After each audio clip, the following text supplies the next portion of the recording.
With that being said, it sounds like those were the biggest factors that led to you not wanting to stay in the Philippines. Her family immediately was like, okay, when are you going to buy land here? I felt that was a little premature due to the fact that I just got there. Mm-hmm. And me and this young lady had only been speaking to each other for maybe 10 days. They'll put you under pressure to do things financially, but they don't want the same pressure to make decisions just as quickly. Many Filipinos and Filipinas don't even know about the Buffalo Soldiers that helped liberate their country. I discovered later on, after 4 months of living together, that this person had a boyfriend, and I only discovered it after I asked her to marry me. Individuals did not really understand the American culture. While we were living together, this person treated me like I was numero uno. I didn't know that she was telling them that we were just friends. Due to the experiences that you've had in the Philippines and that you're having or had in Thailand, do you feel like you're valued in Asia or in No, this country? people aren't looking for love. They're looking for, okay, as long as you provide me with this amount of support each month, I will cosplay as your girlfriend. So welcome back to Unpopular Tea. I'm Taj. I am back with a guest who I've sat down with previously, Mr. Byron, and he's here to give us and shed light on even more information about the Philippines. So without further ado, Mr. Byron, go ahead and introduce yourself, what's your name, where you're from, and a quick background. Sure. People normally call me BA. My name is Mr. Bedell. I'm originally from New York, born and raised. Recently, I want to say 2021, after my parents passed away, I really felt very depressed. I didn't really feel like connecting with people in America.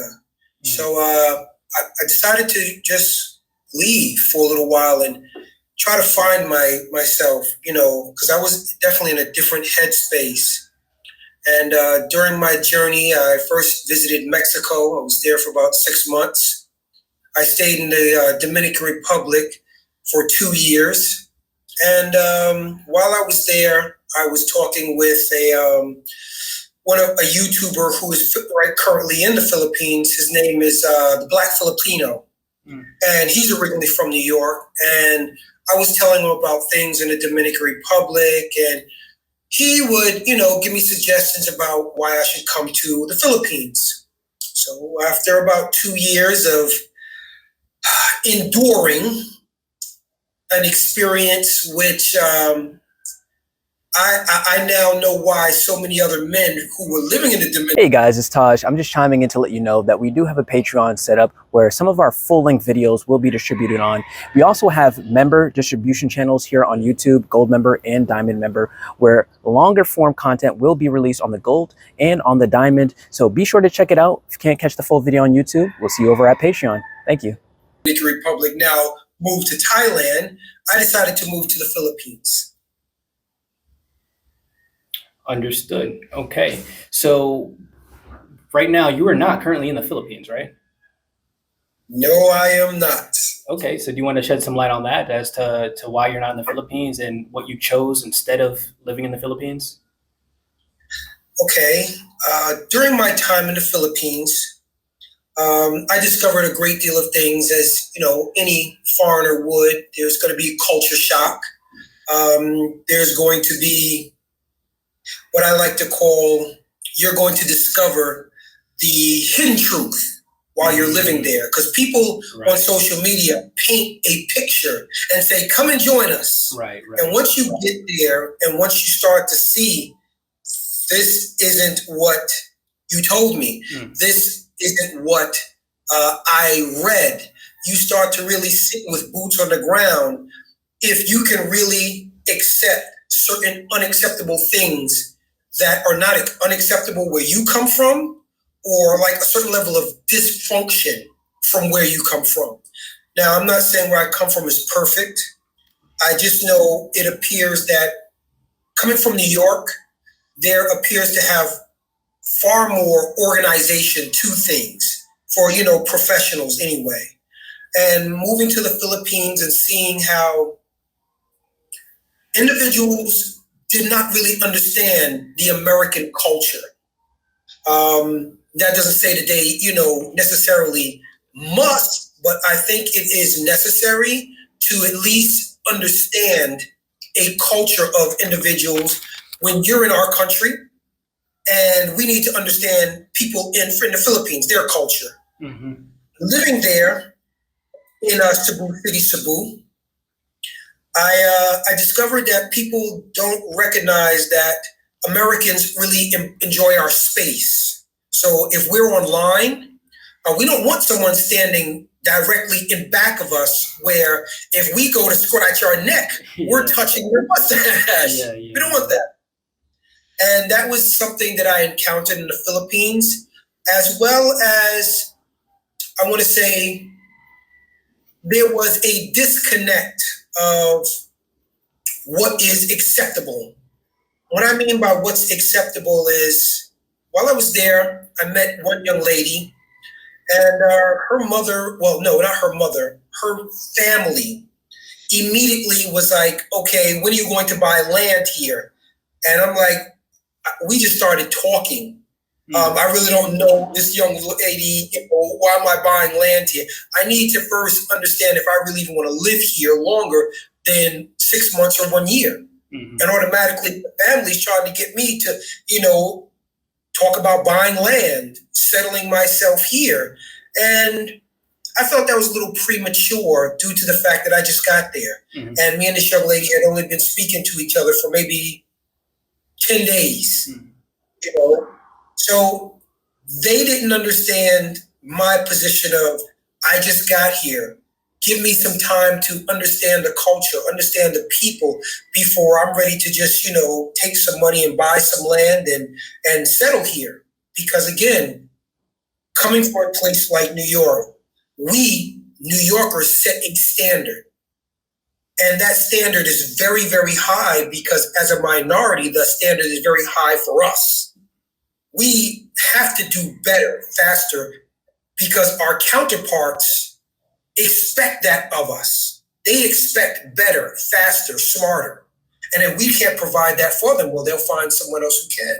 Mm. So moving to the Philippines, having this mentality, it wasn't an easy transition running into slower, unimportant, or people who felt like it's not necessary to act not now, right now. So I know I had to adjust. I had to adjust to a culture of people who don't do things very quickly, don't make decisions very quickly, aren't under any type of pressure. But it did appear to me that they'll put you under pressure to do things financially, but they don't want the same pressure to make decisions just as quickly. Interesting. Okay. So with that being said, it sounds like those were the biggest factors that led to you not wanting to stay in the Philippines. Oh, go ahead. No. I met a young woman. Her name was Kryza, and she was eating dinner one night at the same mall that I shop at, which was right across the street from where I lived at in Cebu. And which is called Ayala Mall. And during that time, just met this young woman. We start to vibe and see how much we have in common with each other. And we start a friendship. Friendship develops into a relationship. That relationship develops into a serious relationship where now she's moved in with me. We're living together for about, I want to say, 4 or 5 months. Give me a second. I may be able to find a photograph of her so people can see who I'm talking about. Because I don't want people to make the same mistake I made. And while we were living together, this person treated me like I was numero uno. I never really saw this person on their cell phone. I never really saw this person talking to any guy.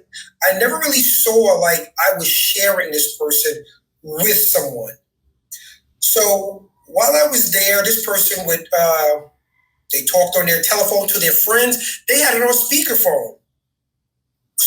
So if I'm there and I'm talking on the telephone and you got it on speakerphone and you're talking with your girlfriends, you wouldn't think this person has a boyfriend, would you? My guard would be way down. I'll say that. Yes, my guard was extremely down because there was never, I'm talking, this person never talked to anyone except her girlfriends. And when she did, I heard their voices. Sometimes she was on, like video. But I didn't know that she was telling them that we were just friends. Yes. When she was there, she was dressing like she would come over my house and maybe we were eating dinner and she was fully dressed and she would talk to them and they were under the impression that we were friends. Interesting. Yes. So I discovered later on, after 4 months of living together, that this person had a boyfriend. And I only discovered it after I asked her to marry me. Dang. Now, some people may say, why were you in such a rush? She never asked me for money. She had a job. She was educated. She could speak English. We had so much in common. I didn't see a reason to keep playing house, like, boyfriend and girlfriend. I said, you know what? Let me make this woman an honest woman. Let me ask her to marry me so that we're not sort of just playing. We're in a serious relationship. We live together. We're doing things like we are husband and wife. You understand what I mean? So why not make this a legitimate thing? So I present to her an engagement ring. Yeah, went to America, came back, presented her with an engagement ring. And that's where she dropped the nuclear football bomb on me and said, I need to tell you something. I have a boyfriend.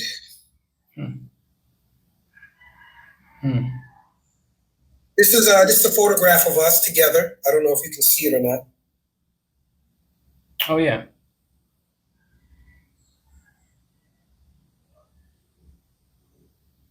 This is us in a restaurant. And it was just, mind-blowing that after 4 months of living together, this person never asked me for no money, never made any excuses why they needed money. We lived together. I walked her to her job every day, made her breakfast when she was going to work every day, helped her, get prepared to go to work, like got her clothes ready and everything. We're living like as if though we're husband and wife already. So for her to tell me she has a boyfriend, I'm scratching my mind like, how? How do you have a boyfriend? And then I'm scratching my head because I'm saying, okay, when I first met you, and I hope you don't get banned by this information, that I'm about to share, but it was like, sexually, he was very tight. So if you have a boyfriend and you're maybe seeing him that one day a week on the weekends, he doesn't recognize now that you're not the same way anymore. He doesn't recognize, you understand? Because after living together, I recognize she's not the same anymore. So what were you thinking at that time? Like maybe they were in cahoots, like maybe there was something more to be gained from the dynamic between you and her, or, what was going on? Did you ever get closure? No, I never got closure because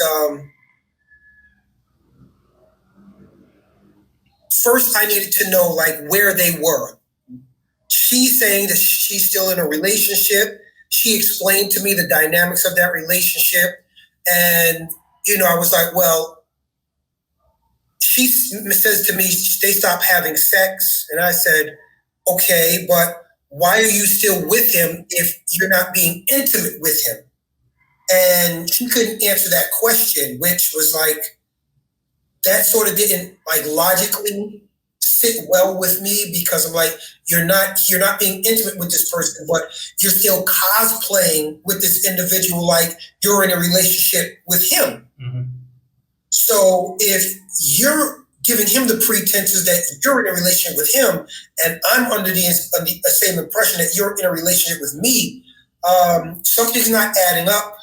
And I needed to know. Now that I know what's going on, has she ever considered, like, like ending this relationship with him,